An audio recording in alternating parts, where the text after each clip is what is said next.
Hola mis queridos amigos, nuevamente con ustedes su doctor Tigre el que ronca en esta negra noche neoliberal, latinoamericana, sudamericana, ecuatoriana y también hablemos de la terrible noche neoliberal que en Colombia que intenta atacar a Venezuela. En la BBC hoy día se hay una noticia sobre cómo los colombianos están explotando a las menores de edad de Venezuela. Por $1, por $2, salen a gritar afuera de los burdeles, cómase dos colombianas por una, dos venezolanas por una. Nosotros vivimos lo mismo que viven los venezolanos con los colombianos cuando tuvimos aquí la migración colombiana por el fenómeno de el Plan Colombia. En la vía Ibarra, en Chota, ahí al norte, en Quito, en Guayaquil, todos los burdeles estaban llenos de colombianas. Hoy las colombianas, las venezolanas tienen que pasar lo mismo que pasaron las venezolanas en Ecuador. Es la misma historia. ¿Cómo se llegó a que Venezuela fuera un país tan estigmatizado y tan sufrido? ¿Y cómo es que se pretende aliviar el sufrimiento con una guerra mediática, una guerra económica y una guerra de invasión militar? Y para esa guerra, Ecuador se ha prestado como se presta cualquier miserable traidor.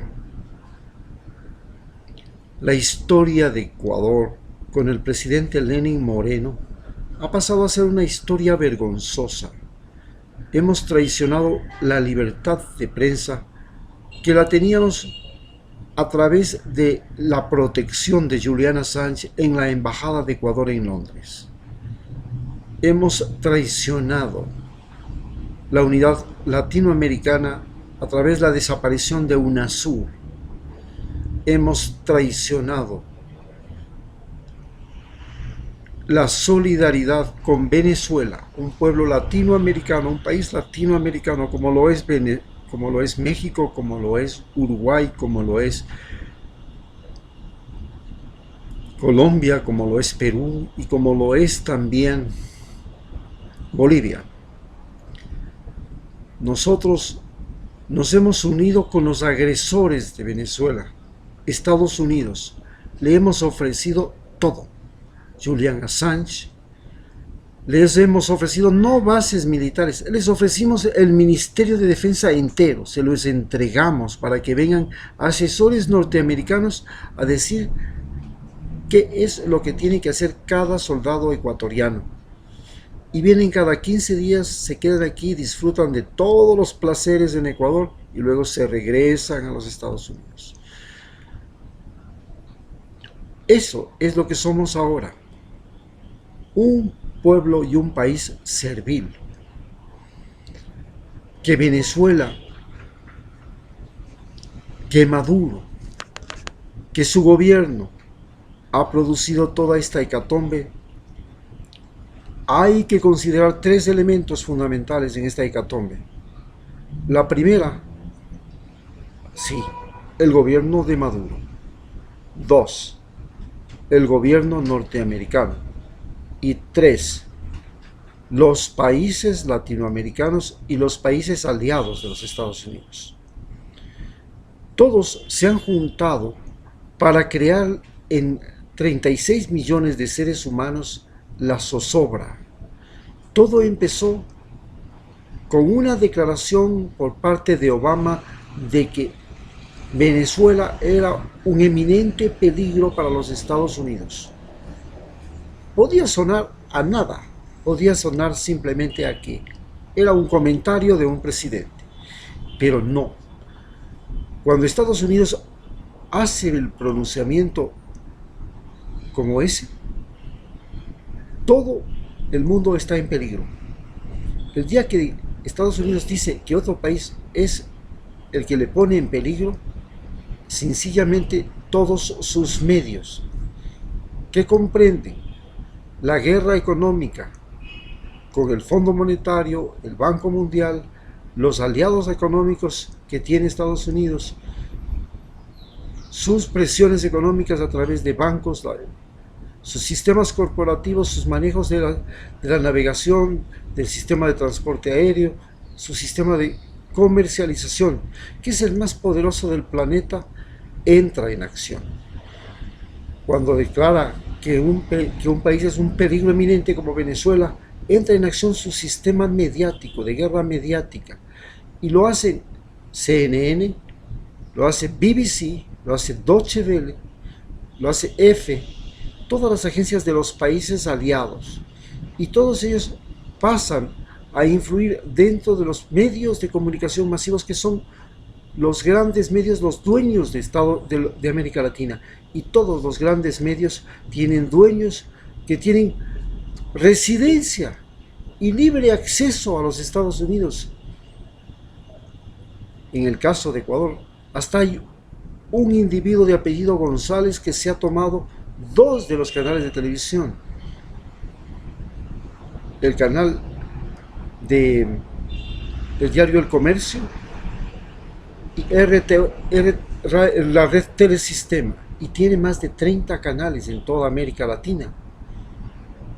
Y él gobierna esos canales desde California y dice a sus canales y a su gente lo que tienen que hacer de acuerdo a las conveniencias del país que lo ampara, Estados Unidos.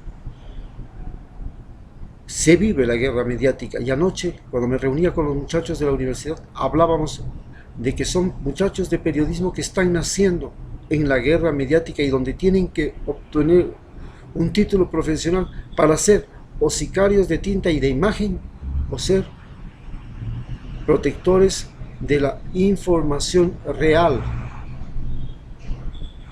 Bien, esta es la situación en la que se vive en Ecuador. Ecuador ha pasado a ser un país que recepta venezolanos, y el día de hoy han venido a golpearme en la casa preguntando si yo tengo venezolanos escondidos o trabajando o lo que sea. Es un censo y lo hace una empresa privada y dicen que es financiado por el Banco Mundial, y vienen a preguntar: oiga, aquí hay venezolanos. Sí, ¿cuántos venezolanos son? Algo similar a lo cuando en Estados Unidos se empleaba a los negros, o cuando en Italia se perseguía a los judíos. ¿Qué pasó? Fobia a los venezolanos. Ahora los registran, y los registran, es para ayudarlos. No, así se ha dicho siempre, señor. Tenemos un montón de niños ecuatorianos registrados en las escuelas para ayudarles con la colación escolar, y se la quitaron. Señores, estamos viviendo la estigmatización de Venezuela, la estigmatización de los venezolanos, y eso es algo contra lo que tenemos que oponernos, porque nosotros, como pueblo latinoamericano, no tenemos por qué sufrir la explotación de empresas transnacionales, ni por qué sufrir la explotación de los ricos de América Latina, porque no tenemos por qué sufrir la discriminación por nuestra piel, por nuestro color, por nuestro origen, por nuestra religión y por nuestro idioma, que ahora se vive en la frontera sur de los Estados Unidos. Miles y miles de migrantes quieren invadir Estados Unidos. Estados Unidos no sabe cómo evitarlos y utiliza a Venezuela con el propósito de estigmatizar primero a Venezuela y después a todos los latinoamericanos. Muchas gracias.